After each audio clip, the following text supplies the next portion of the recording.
The Texans have fired head coach Bill O'Brien, and today on Sports Around the Bar, we're going to be talking about if they made the right decision, as well as what's next going forward for the Texans organization, as well as Bill O'Brien as a coach. So let's get right into it, and let's talk about if they made the right move. And in my opinion, I think they pulled the trigger a little early.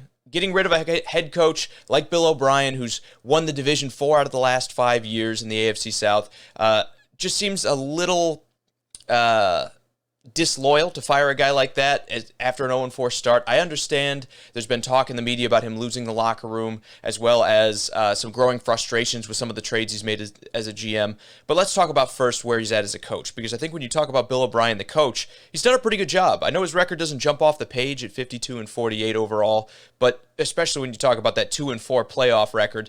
But when we're talking about him having this 0-4 start this season, I think you just have to look at the strength of the competition they've played, because they've played the Chiefs, they've played the Ravens, they've played the Steelers, all of which would be undefeated probably if they didn't play each other in the Ravens and Chiefs. And then he's also played a Vikings team that, even though they're 0-3 and on paper they don't look good record-wise, this is still a team with a lot of talent on it. They could have beaten anybody on any given Sunday. So by far the hardest starting schedule out of any team in the NFL they've played, and I realize they're 0-4 in that situation, but they battled the Steelers. They played the Vikings really close. It came down to the wire in that one.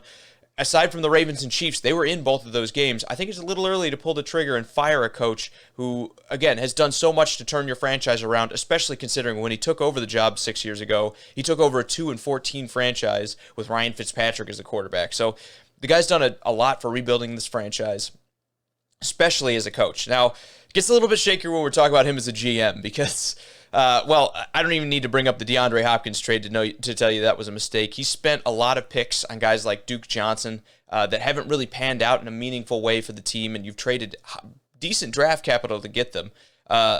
Obviously, this year, despite their 0-4 record, they're without both their first and second round pick, which is going to be massive for whichever GM tries to come in and tries to fix this mess that they're being left with.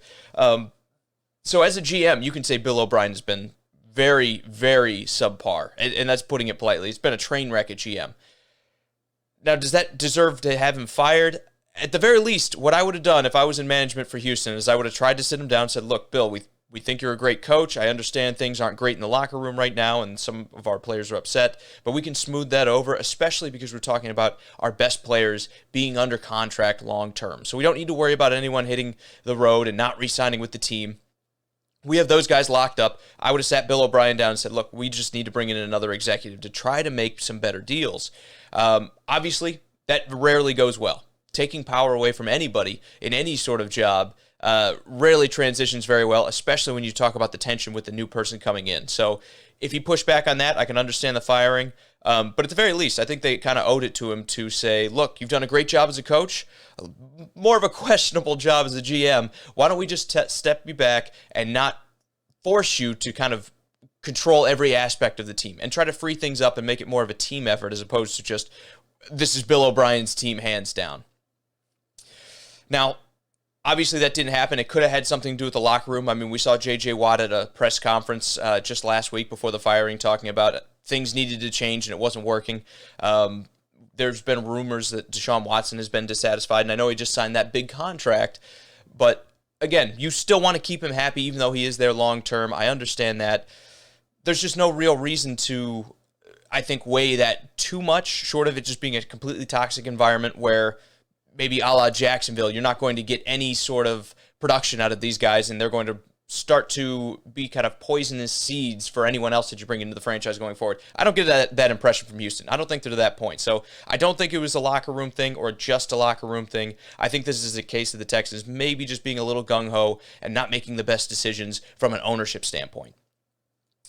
Now let's talk about the team and where the team stands, because while we're talking about the Houston Texans, I've heard a lot of debate from everybody saying, is this job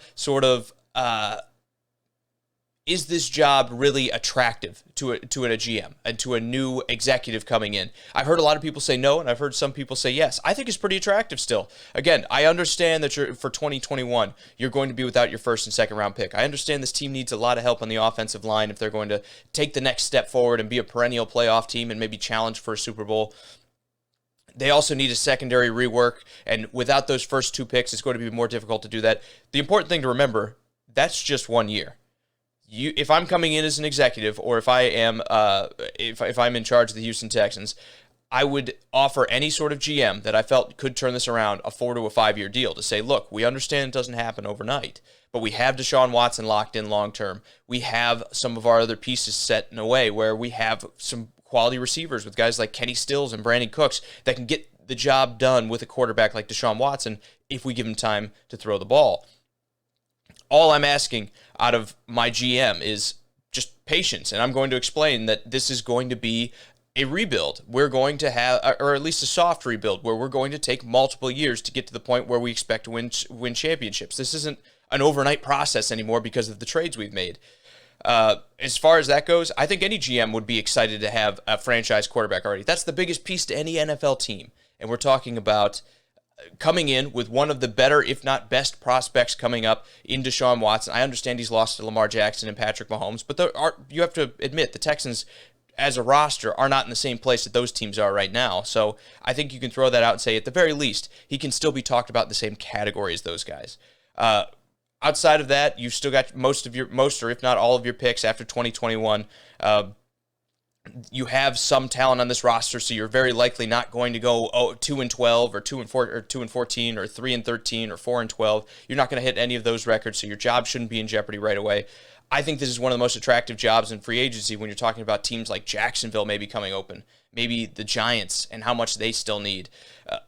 When you're talking about having a quality starting quarterback as well as some pieces that can go around him, that's a pretty attractive job in my opinion. As far as negatives to the job, yes, you are without your draft picks. You do also have a lot of highly paid veterans that aren't going to be going anywhere, so it's going to limit your ability to sign new free agents to come in.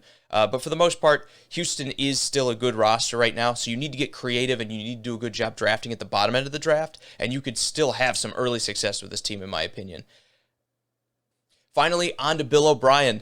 What's next for him? Well, first off, if I'm Jacksonville, I would fire Doug Marrone right now and hire Bill O'Brien. I understand that culture was part of the issue, and Jacksonville, if anyone, needs fewer culture problems than anyone around the league. But right now, when we're talking about a guy who's won your division 4 out of the last 5 times and 4 out of 6 overall, why not take a swing and bring him in as a head coach? I think, again, he may not be the most liked coach, but he got results, and that in Jacksonville right now could be the changeover that you absolutely need to turn that franchise around. As far as everybody else, he will 100%, I think, be considered as a head coaching prospect. 0-4, again, isn't really enough. I don't think it's too early for a team to kind of count him out and say he doesn't deserve another look at head coach because of the way his team started this year. Now, if you played all 16 games, and we're talking about the Texans with as good of a roster as they have, only winning 4 or 5 of them, maybe he gets passed over. But 0-4, when you look at those 4 teams and you're a team that's in a rebuild, why wouldn't you take the Penn State product in Bill O'Brien to try to refresh your team? I think it just makes sense for Jacksonville, especially because he has experience in division. He knows how to beat some of these teams in division, unfortunately, if you see the flag behind me. Bill O'Brien, I think, will be a head coach next year. The only question is, where does he land? Hey, thanks for watching. If you agree with what you saw, make sure you hit the like button down below in this video. It helps me out immensely when it comes to the YouTube algorithm. If you didn't agree with me, that's okay too. We're here to talk sports and we're here to disagree on things. It's what makes it fun. Throw a comment down below. Let me know what you disagree with. Let me know your thoughts on the matter. And if you haven't yet, make sure you hit the subscribe button right here so we can talk sports every day.